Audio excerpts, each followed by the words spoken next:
Hello hi friends, ఈరోజు వీడియోలో postal డిపార్ట్మెంట్కి సంబంధించి ముఖ్యమైన అప్డేట్ గురించి తెలుసుకుందాము.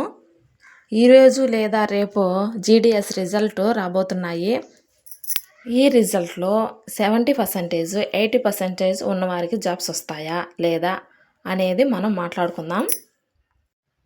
దీని గురించి మాట్లాడే ముందు వీడియోని స్కిప్ చేయకుండా చూడండి. మన ఛానల్ని కొత్తగా చూసేవారైతే సబ్స్క్రైబ్ చేసుకోండి. మనం ఈ రిజల్ట్ గురించి అయితే మాట్లాడుకుందాం.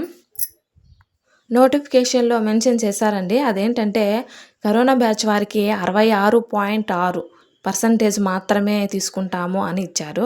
అది కూడా ఏ రాష్ట్రానికి సంబంధించింది అంటే ఓన్లీ తమిళనాడుకు సంబంధించింది అది. ఎందుకంటే తమిళనాడులో ఎటువంటి మార్క్స్ కానీ ఎటువంటి పాయింట్స్ కానీ కరోనా బ్యాచ్ వాళ్ళకి ఇవ్వలేదండి. అందుకే నోటిఫికేషన్లు అలా ఇచ్చారని మనకు తెలుసు. కానీ మన రాష్ట్రాలకు వస్తే అది ఆంధ్రప్రదేశ్, తెలంగాణకు వస్తే 10కి 10 పాయింట్లు ఇచ్చేశారు. ఇంకా ఎక్కడండి 80%, 70%, 60% ఎక్కడంగా 2010 సంవత్సరానికి ముందు బ్యాచ్ వాళ్ళైతే 50% రావడానికి కూడా ఎంత కష్టపడే వాళ్ళండి.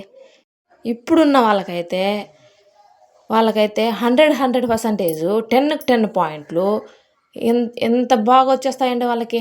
అసలు ఏ కష్టము లేకుండా వాళ్ళకి 10కి 10 పాయింట్స్ 100కి 100% వచ్చేస్తున్నాయి.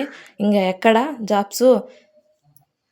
ఈ జీడిఎస్ రిజల్ట్ కోసం ఎదురు చూడకుండా మీ ప్రిపరేషన్ని ముందుకు సాగించండి. మంచి జాబ్స్ తెచ్చుకోండి. ఇప్పుడు నేను చెప్పిండేది వాస్తవా కాదా అనేది కామెంట్ సెక్షన్లో కామెంట్ చేయండి. Please subscribe.